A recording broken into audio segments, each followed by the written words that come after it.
Michel qui m'a posé une question très rigolote, qui me demandait comment est-ce qu'on peut dire LOL ou bien MDR en japonais? Est-ce qu'il y a justement des équivalents en japonais? Si oui, lesquels? Eh bien, ce que je vous propose, c'est d'aller un petit peu plus loin et aujourd'hui de vous présenter 10 internet slangs, donc 10 manières un petit peu de l'argot internet japonais, 10 manières de parler en argot d'internet en japonais, plus un bonus. Je vous ai prévu aussi un petit bonus. Donc tout ça, ce sont des choses que vous allez pouvoir lire en fait sur les réseaux sociaux en japonais. Si vous regardez Twitter, Instagram ou même des chats, des forums en japonais, vous allez pouvoir croiser tous ces petits mots. Donc je trouvais que c'était assez rigolo et on va pouvoir en parler ensemble. Alors déjà, pour répondre à ta question, Michel, il y a bien une manière de dire LOL ou bien MDR en japonais. En vérité, il y en a plusieurs. Je vais vous présenter déjà donc la première. La première manière la plus courante de dire ça, c'est tout simplement d'utiliser le kanji du rire. Donc le verbe rire, rigoler, c'est warau, waraimasu. Et son kanji tout seul, donc il se prononce wara, tu peux l'utiliser à la fin d'une phrase, ou même juste comme ça en message, pour dire je rigole. Donc lol, MDR. On va l'utiliser soit tout seul, soit tu peux aussi le mettre entre parenthèses. Donc tu ouvres ta parenthèse, tu mets le kanji wara, rire, et tu refermes la parenthèse. Ça, c'est vraiment le plus courant. C'est encore utilisé de nos jours. Il n'y a vraiment aucun souci là-dessus. Tu peux l'utiliser. Maintenant, il y a eu des variantes de ça, bien sûr. Sur Internet, tout évolue. Et donc, il y a pas mal de variantes. La première variante, c'est de l'abréger en W, puisque le verbe rire, je l'ai dit juste avant, c'est warau, donc ça commence par un W. Tu peux juste écrire la lettre W, donc en minuscule, et on comprend que tu rigoles. Pour aller plus loin, si tu rigoles vraiment beaucoup, tu peux mettre plusieurs fois le W. Donc tu vas mettre W, W, W, W, ça va faire plein de petits rires. Et de ça, on a eu une deuxième version qui a évolué. C'est un peu comme les Pokémon, ça évolue tout ça. Donc la deuxième manière de dire lol ou rigoler, c'est le kanji kusa, donc le kanji de l'herbe, le kanji kusa, qui ne veut pas dire rire en soi, ça n'a rien à voir, ça veut vraiment dire herbe, sauf qu'en fait, si tu écris plein de petits W, vous pouvez vous amuser à le faire, regardez un petit peu ce que ça donne sur votre écran, vous tapez plein de fois www, et bien en fait ça ressemble à des petits brins d'herbe qui poussent. Et donc de là, on a dérivé le kanji de kusa, l'herbe. Donc maintenant, si tu écris kusa dans un message, on va comprendre que tu rigoles. C'est un peu méta, il y a quand même un petit peu de réflexion derrière. Pour aller encore plus loin, on voit parfois écrit kusa haeru. Donc haeru, c'est le verbe pour pousser. Donc littéralement, il y a marqué, il y a de l'herbe qui pousse. Mais ça veut dire que ton rire, en fait, grossit. C'est genre... tu vois, ça grossit comme ça pousse. C'est l'herbe qui pousse, donc c'est que tu rigoles de plus en plus. Bon, là, c'est vraiment méta, un petit peu. Pour terminer, on va dire, sur tout ce qui est rigoler, il y a 2 variantes dont je voudrais vous parler, enfin même 3 carrément. Allez, on va en voir 3, histoire d'être le plus complet possible. Tu peux rajouter le kanji de l'explosion devant le kanji du rire. Donc le kanji de l'explosion, c'est baku. La deuxième lecture du kanji du rire, ce sera sho. Donc les deux ensemble, ça donne bakusho. Et tu l'auras peut-être deviné, explosion plus rire, en fait, c'est l'équivalent d'une exclamation comme ça de rire. C'est exploser de rire ou bien XPTDR, comme on le mettait il y a quelques années sur Internet ici. Donc bakusho, c'est explosion de rire. C'est vraiment j'explose de rire. Petite variante, mais là qui est un peu datée. D'après ce que j'ai lu, ça s'utilisait il y a plutôt 10-15 ans sur Internet, donc je vous conseille pas forcément de le mettre. C'est une autre variante de wara. Donc quand tu tapes wara sur un clavier en japonais, il va y avoir le kanji du rire qui va ressortir, Mais il y a un autre kanji qui se prononce wara, puisque vous savez, en japonais, il y a beaucoup de kanji qui se prononcent pareil. Wara, ça veut dire aussi la paille, donc comme un chapeau de paille ou autre. Donc, on utilisait le kanji de la paille pour dire warae, rire, rigoler.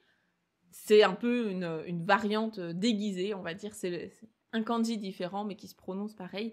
Mais bon, ça, apparemment, ça ne s'utilise plus trop. Et puis, petite variante, mais vraiment très simple, et là, c'est un peu comme chez nous, tu peux aussi retranscrire un rire par juste le bruit, en fait, l'onomatopée. Donc, tu peux utiliser toute la colonne des H dans les hiragana, ou même en katakana, ça marche aussi. Donc, par exemple, ha ha ha, hi hi hi, hu hu hu, he he he, et puis ho ho ho. C'est un peu comme en français, tu choisis ta manière de rire. Bon, le plus courant, c'est ha ha ha, hein, comme chez nous. Là, pour le coup, on est raccord. Voilà déjà juste pour exprimer le rire. Donc, les deux manières principales, hein, vous l'aurez compris, ça va être wara avec le kanji du rire et kusa avec le kanji de l'herbe, ou bien les petits W. Maintenant, je voudrais aller un petit peu plus loin, surtout le langage internet, parce qu'il y a quand même beaucoup de choses à dire. Alors, je ne vais pas pouvoir faire une liste absolument exhaustive, hein, il y a des nouvelles choses qui apparaissent chaque jour, mais là, je vous en ai sélectionné une dizaine, et déjà avec ça, je pense que vous aurez une meilleure compréhension des réseaux sociaux en japonais. En particulier sur Twitter, quand on veut applaudir quelqu'un, donc quand on veut, par exemple, soutenir un message, ou bien juste qu'on applaudit même... sur Twitch parce que quelqu'un a fait un super move dans un jeu ou quoi. Pour applaudir quelqu'un, le bruit de l'applaudissement en japonais, c'est pati pati. Pati pati. C'est l'onomatopée pour les applaudissements. Pati pati, ça ressemble un petit peu à hati hati. Parce que vous savez, hein, pour former le son pa en japonais, c'est un ha avec un petit maleux. Les Japonais, ils s'en sont pas contentés. On va pas juste écrire pati pati, ce serait trop simple. Ils vont transformer ça avec le chiffre 8, qui se prononce hati. Donc si vous voyez un message où il y a marqué 888, donc 888, c'est pas juste un nombre, c'est pati pati pati. Pati pati pati. Donc c'est un applaudissement. 888. Et j'ai découvert qu'il y avait une variante à ça, et c'est assez rigolo. Donc comme de base, 888, c'est les applaudissements. Si vous écrivez 777, c'est que du coup, c'est pas si fou ce que vous avez fait. Ça mérite peut-être pas des applaudissements. Alors que si vous écrivez 999, donc c'est plus fort que 888, 999, là ça veut dire « Ouah, c'est incroyable, on applaudit vraiment beaucoup, beaucoup, beaucoup ». Donc c'est un super move, ou bien je suis totalement d'accord, c'est vraiment un truc qui mérite d'être applaudi. Voilà, petite variante encore, les Japonais, ils adorent faire ça, hein, tout ce qui est jeu de mots avec la consonance, etc. Vraiment, ils en sont très fans. Ensuite, quatrième mot qui va pouvoir vous aider, c'est soit écrit en hiragana, soit écrit en katakana, c'est nae. Moi, je le vois beaucoup en hiragana, mais on le croise aussi en katakana, nae. Donc, nae, c'est pas vraiment un mot japonais de base, c'est la retranscription de now en anglais, qui veut dire maintenant. Now. Écrit à la japonaise, hein, phonétiquement, c'est nae. Ça veut tout simplement dire que vous êtes en train de faire ça. Donc si vous postez une photo sur Instagram en disant ben là je suis à Kyoto en ce moment, vous pouvez écrire Kyoto now. Kyoto now. Ou bien si vous postez la photo d'un plat que vous êtes en train de manger, vous pouvez mettre, je sais pas, ramen now. En ce moment, je suis en train de manger des ramen. Donc ça, c'est un tout petit mot qui est très simple à comprendre et qu'on croise vraiment beaucoup, beaucoup. Ensuite, une abréviation, parce que les Japonais adorent aussi combiner des mots. Hein. Les mots valises, ça, ils en sont fans. Tu prends un mot, tu prends un deuxième mot, hop, tu les combines ensemble, ça forme un nouveau mot. Un mot que vous pouvez croiser, notamment, oui, sur Instagram ou même dans d'autres contextes, c'est zutomo. Zutomo. Le zuto du début, ça vient de toujours, hein, vraiment zuto en continu tout le temps. Et tomo, c'est le tomo de tomodachi, un ami. Donc zutomo, les deux ensemble, on aurait peut-être deviné, ça veut dire vraiment un BFF, c'est mon ami pour la vie. Voilà, on est trop amis, on est super potes. Plus récent comme mot, parce que là, c'est vraiment apparu suite à l'anime Spy Family qui a cartonné hein, au Japon, mais aussi chez nous. Je ne sais pas si vous le connaissez, mais je pense que la majorité d'entre vous, oui. Dans Spy Family, il y a Anya, la petite fille aux cheveux roses, qui dit souvent « Donc waku waku », ça veut dire oh, « Je suis trop à fond, j'ai trop hâte, je suis trop excitée d'un truc ». Et bah, ce waku waku, en fait, il est devenu tellement connu sur Internet que parfois vous pouvez croiser, écrit donc là en lettres romaines, hein, en romaji, WK, WK. Donc en gros, ça c'est l'abréviation de waku waku, WK, WK. Si vous croisez ça, ça veut dire waku waku. Ensuite, en numéro 7, je vous ai sélectionné un kanji qui est un petit peu bizarre, entre guillemets. Déjà, visuellement, il est assez bizarre. Le kanji dont je vais vous parler, il se prononce Otsu et il a une tête vraiment très bizarre. De base, c'est pas trop un kanji qu'on utilise dans la vie de tous les jours. Il donne plutôt la clé de l'hameçon en japonais, quand on va le mettre dans d'autres kanji. Mais ce kanji-là, il se prononce Otsu. Et je pense que vous connaissez l'expression Otsukare-sama ou bien Otsukare-sama deshita, qui veut dire donc bravo pour tes efforts, bravo pour votre fatigue vénérable, tout ça. Et bien comme sur Internet, on n'a pas de temps à perdre, on est là pour abréger, faire des messages le plus court possible. On va abréger ce Otsukare-sama, Otsukare-sama deshita en Otsu. Et on va donc utiliser ce kanji, puisque quand vous tapez Otsu, tout court, sur votre clavier en japonais, c'est le kanji qui ressort. Donc attention, hein, je précise bien, ce n'est pas le kanji qui est réellement utilisé dans l'expression Otsukare-sama deshita. C'est juste un autre kanji qui se prononce Otsu, et donc ici, il est utilisé pour l'abréviation de Otsukare-sama deshita. C'est une variante d'Internet, donc c'est pas poli, et vraiment n'utilisez pas ça dans un contexte de travail ou bien avec des japonais que vous ne connaissez pas. Voilà, on n'utilise pas ce mot, hein, ce petit kanji-là. Non, c'est que sur Internet, dans un contexte plus familier. Ensuite, en 8, je voulais absolument vous parler d'un verbe qui est hyper utile sur Internet en japonais. C'est le verbe guguru. Donc là, encore une fois, on a une combinaison de deux mots. On a le mot Google, hein, en fait, en japonais, un guguru, donc Google. Et on a le verbe suru, donc shimasu, hein, suru, sa forme infinitive, faire. Donc faire du Google, en fait, c'est faire une recherche Google, et combiner, eh ben, ça donne guguru, donc googler. Je pense qu'en français, on peut dire ça, hein, googler quelque chose, donc faire une recherche Google. Et de ça, il y a un dérivé qui a été créé par les Japonais, justement. C'est l'abréviation, donc en romaji, en lettres romaines, GGRKS.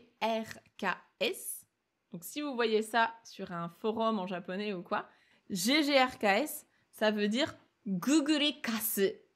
Donc gugure, c'est la forme impérative de guguru, donc Google-le, en fait, cherche-le sur Google, et kasu, c'est une insulte pour dire un peu idiot, voilà, débile, c'est pas sympa. Donc gugurekasu, c'est en gros Google it, idiot. C'est t'as qu'à le chercher sur Google, quoi. Au lieu de poser la question, t'as juste à chercher ça sur Google au lieu de demander ça. Donc c'est une petite abréviation que je trouvais assez rigolote à vous partager.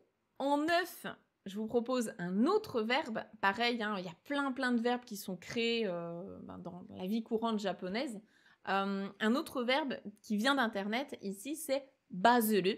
Donc bazu en katakana, lu en hiragana. Là, c'est un peu la même chose qu'avec Google. Bazu, c'est un buzz, et le lu pour suru. Donc bazuru, en fait, c'est buzzer. Là, nous aussi en français, on a créé ce verbe, hein, ça a buzzé sur les réseaux, ça fait le buzz, etc. Donc bazuru, c'est faire le buzz. En 10, je vous ai sélectionné vraiment quelque chose qui me... Enfin, au début, je ne comprenais pas ce que ça voulait dire. J'ai dû chercher des explications. C'est quand vous avez le nom d'une personne suivi d'un symbole de triangle, un petit triangle. Donc là, on n'est même plus sur des mots, on est sur des formes géométriques. On passe dans un autre stade. Donc vous avez le nom de quelqu'un suivi d'un triangle. En japonais, est-ce que vous savez dire un triangle en japonais? San kakuke, donc san pour 3, et kakuke, en fait, c'est une kaku pour l'angle et ke pour la forme. C'est littéralement une forme avec 3 angles, donc un triangle, un peu comme en français. Donc sankakuke. Sauf que si on le prononce vite, ça ressemble à sankake. Vous savez, le ku en japonais, on peut un petit peu le manger dans un mot. Sankake, donc sankake. Et sankake, si vous le mettez derrière le nom d'une personne, par exemple Yamada ou je ne sais qui, hein, Yamada-san kake, ça sonne comme « Oh, Yamada-san, il est trop cool, il est trop stylé !» Parce que kake, c'est l'abréviation de kakoi. Donc kakoi qui veut dire cool, stylé. Toute cette réflexion pour arriver à donc Yamada, triangle, Yamada-san kake, Yamada-san, il est trop cool, il est trop stylé. Donc ça, ça fonctionne que sur Internet, bien sûr, hein, ça fonctionnera pas à l'oral, parce que vous n'allez pas décrire un triangle, ça n'aurait pas de sens. Mais sur Internet, si vous voyez le nom d'une personne suivi d'un triangle en japonais, ça veut dire, donc cette personne-là, elle est trop cool, elle est trop stylée. Voilà pour les 10 mots, on va dire, les 10 mots d'Internet que je voulais vous présenter aujourd'hui. Il y en a encore bien plus. Mais je vais vous donner quand même un petit bonus avant de terminer. Le bonus, c'est les lettres. Donc là, il faut le taper sur votre clavier pour voir à quoi ça ressemble. En minuscule, vous tapez O-R-Z. Essayez de faire le test O-R-Z, à quoi ça ressemble sur votre clavier. Là, on n'est pas sur un mot, ça ne veut rien dire à l'oral, il n'y a pas de prononciation particulière. C'est plutôt, on va dire, un emoji plus qu'autre chose qui a été créé par les Japonais. Ça ressemble en fait à quelqu'un de profil qui est comme ça, qui est en train de se pencher pour soit s'excuser, soit voilà, prier devant ou autre. Et en fait, c'est justement, ça représente ça, c'est un concept typiquement japonais. Hein. En France, nous, on fait pas ça. Hein. Mais au Japon, comme ils le font, c'est donc quelqu'un qui est par terre, agenouillé, en train, soit qui est désespéré, soit qui s'incline devant quelqu'un. Donc ça représente ça. C'est vraiment un concept typiquement japonais. Voilà, j'espère que ce petit tour du langage Internet vous a plu. En tout cas, moi, je trouvais ça génial. Et il y a plein d'autres exemples dont je n'ai pas pu vous parler aujourd'hui parce que je ne vais pas faire une liste de 60, 100 mots différents. Mais si vous en croisez d'autres, eh ben, n'hésitez pas à les partager non plus. Hein, ça pourra aider un petit peu tout le monde. Et moi, ça me fera peut-être découvrir certaines choses que je ne connaissais pas.